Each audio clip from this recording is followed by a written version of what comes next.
DEMU जे ना जान छड़े ते मौलवी की करे जी, आखिर उस कमीज ला के सुट्टी भरे जी। मसीत दियां कर लांगे बंद बूहे बारियां ते मौलवी दी सुनो फिर अग्गू हट बीती है।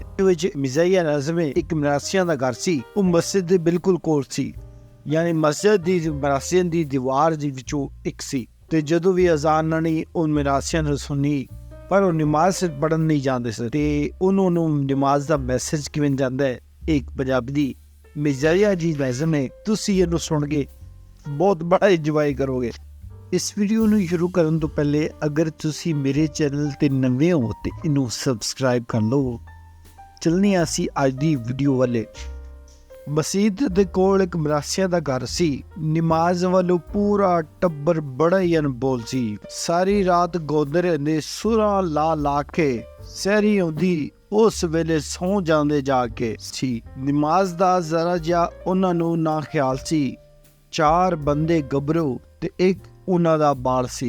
एक दिन नमाजियां ने कीती सलाह कि घर मीर ज़ादियां दे दिए इतलाए, जमात नाल रल के ज पढ़ो तां नमाज अल्लाह पाक बख्श देगा, बड़ा बेनियाज है।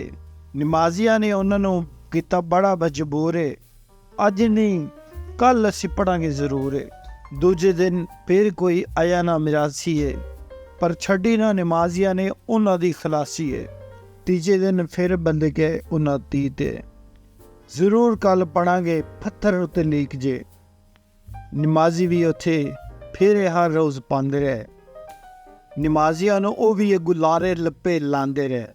मौलवी साहब खुद ही कीती जाके अर्ज है, ओ मसीत विच आया करो बई, तुहाडा भी ये फर्ज है।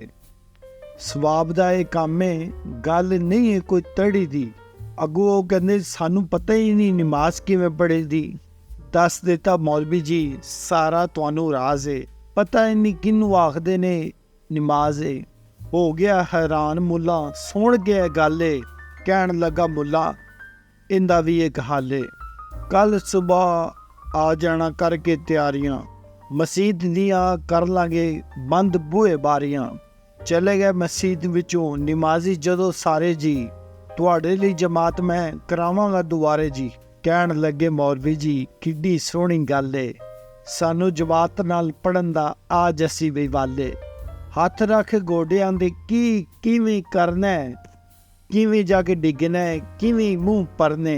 अगले दिन टुर गई जमात जदों सारी है, फिर पिछू आ गई मेरे सादियां दी वारी है। नमाज बारे सारी गल मौलवी ने पहले दस लई। खलोण विच जमात वास्ते उन्हां कमर कस लई। मौलवी आख्या तुसां जमात विच खलो के कुछ भी नहीं पढ़ना, मैं जिवें जिवें करी जावां एवें तुसीं करना। गल समझ जाके सारी नमाज जदों नीती है ते मौलवी दी सुनो फिर अग्गू हट बीती है कि मस्जिद दी छत तों डेमू एक जड़िया, सीधा जाके मौलवी दी कमीज विच वड़िया। डेमू उत्थे विकाए अजब नज़ारे सी ते बोडे मार मार मुला चढ़िया हुलारे सी। पिछू मीर ज़ादे भी हुलारे लैन लगे सी, ओवें ओवें करन जिवें मुला करे अगे सी। डेमू जे ना जान छड़े ते मौलवी की करे जी, आखिर उस कमीज ला के सुट्टी भरे जी। उन्हां भी कमीज़ां पिछू लाइयां बद ज़ाता ने, समझे शायद ये भी जमात दी रिकातां ने। उन्हां ओही करना जो मौलवी करांदा है, उन्होंने की पता सी भी डेमू पैसता है। फिर वो जाके मौलवी दी धोती विच वड़िया, सीधा जाके मौलवी दी पिठ उत्ते लड़िया। ला के धोती मुला परा चुक मारीए, मरासिया ने बिछू दी नकल चा उतारीए।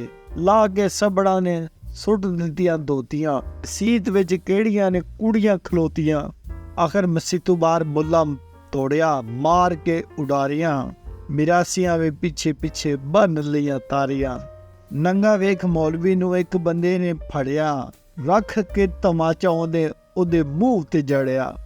मिरासियां ने बिचों ओनूं दित्ती आवाज़ है, और तोड़ दी सारी तू जमात दी नमाज। मेरी चैनल नाल तुसीं जुड़े हो ते तुहानूं एवें दियां वीडियो पंजाबी दे अखाण, पंजाबी ज़बान दा कल्चर ते पुराने बजुर्गां सूफियां दे कलाम ते बड़ियां इच्छावां होर ਇਹ ਤੁਹਾਨੂੰ ਇਸ ਚੈਨਲ ਤੋਂ ਮਿਲਦੀਆਂ ਰਹਿਣਗੀਆਂ। ਬਹੁਤ ਸ਼ੁਕਰੀਆ। ਬੇਨਿਆਜ਼ ਹੈ।